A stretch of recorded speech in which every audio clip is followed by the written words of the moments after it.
লোহাগাড়া উপজেলার আমিরাবাদ ইউনিয়নের দর্জিপাড়ায় শহীদ ইসমামের কবর জিয়ারত করে চট্টগ্রামে নির্বাচনী প্রচারে নেমেছে জাতীয় নাগরিক পার্টি এনসিপি।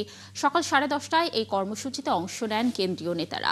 সফরের শুরুতে চকরিয়ায় শহীদ ওয়াসিমের কবর জিয়ারতের কথা থাকলেও সে কার্যক্রম বাতিল করা হয়। দলীয় সিদ্ধান্ত অনুযায়ী লোহাগাড়ায় যান নেতারা।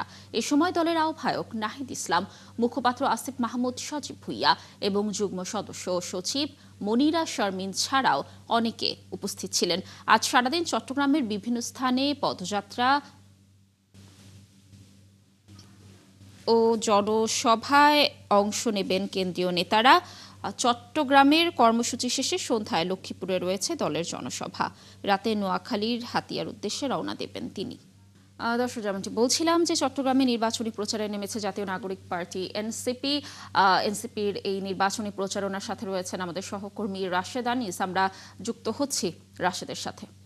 রাশেদ আনিস, আপনি তো রয়েছেন এনসিপির নির্বাচনী প্রচারণার সাথে। এই মুহূর্তে কেমন সেখানকার সার্বিক পরিস্থিতি, কোথায় রয়েছে আজ নির্বাচনী প্রচারণে এনসিপির সার্বিক নির্বাচনী প্রচারণার তথ্য জানাবেন আমাদের।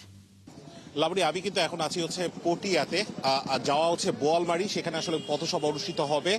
কিছুক্ষণ আগে ইসমাম নামে একজন, যিনি আসলে জুলাই যোদ্ধা ছিলেন, 7 আগস্ট 2024 সালে মারা গেছেন, তার কবর জিয়ারতের মধ্য দিয়ে এই কর্মসূচি সূচনা করেছে দেশব্যাপী। আসিফ মাহমুদ সজীব ভুইয়া তিনি আমাদের সাথে আছেন। আমি আসিফ মাহমুদ সজীব ভুইয়াকে যুক্ত করে নিচ্ছি, যিনি এনসিপির মুখপাত্র, এবং নাহিদ ইসলাম পথে আছেন। আধা ঘন্টার মাঝে কিন্তু তিনি এসে যোগ দিবেন। আসিফ, আপনারা 10 দিন ব্যাপী এই প্রচারণা করছেন, কোন কোন জায়গায় ঘুরবেন, কি উদ্দেশ্য আছে? আজকেও 2টি জেলায় যাবেন।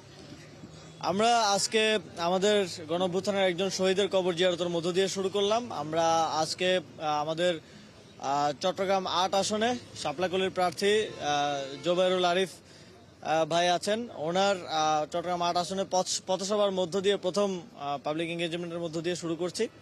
তারপর আজকে আমাদের আরেকটি প্রোগ্রাম আছে, সন্ধ্যাবেলা আমরা যাব লক্ষ্মীপুর রামগঞ্জে। আমাদের আরেকজন প্রার্থী আছেন মাহবুব আলম, সেখানে আমরা একটি জনসভা করব।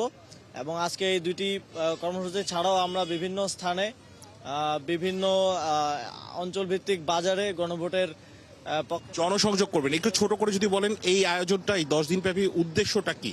30টা আসনে কি যাবেন কিনা এনসিপি? মূলত এই 10 দিন ব্যাপী আমাদের মূল যে উদ্দেশ্য, আমরা আমাদের সংস্কার, সার্বভৌমত্ব এবং সুশাসন প্রতিষ্ঠার লক্ষ্যে এবং একই সাথে গণভোটে হ্যাঁ ভোটকে জয়যুক্ত করার জন্য আমরা এই পদযাত্রা দিয়েছি। এর মূল উদ্দেশ্য হচ্ছে আমাদের যারা প্রার্থীরা আছেন তাদের আসনগুলোতে যাওয়া, এবং 10 দলীয় জোটের পক্ষ থেকে আপনারা জানেন সারা দেশে আমাদের এই ধরনের কর্মসূচি চলছে। জামাতে ইসলামী কর্মসূচি পালন করছেন, সেখানে আমাদের প্রার্থীরা যাচ্ছেন, এবং আমরাও বিভিন্ন জায়গায় কর্মসূচি পালন করছি, সেখানে আমাদের 10 দলীয় জোটের প্রার্থীরা আসবেন। এবং আমরা চেষ্টা করছি 10 দলীয়। রাশেদ, আমরা শুনছিলাম এনসিপির মুখপাত্র আসিফ মাহমুদ সজীব ভুইয়ার বক্তব্য। আপনার মাধ্যমে আপনি থাকুন এনসিপি প্রচারণার সাথে, নিশ্চয়ই আমরা আরও তথ্য পরবর্তী সংবাদ সংযোগে আপনার মাধ্যমে দর্শকদেরকে জানাবো।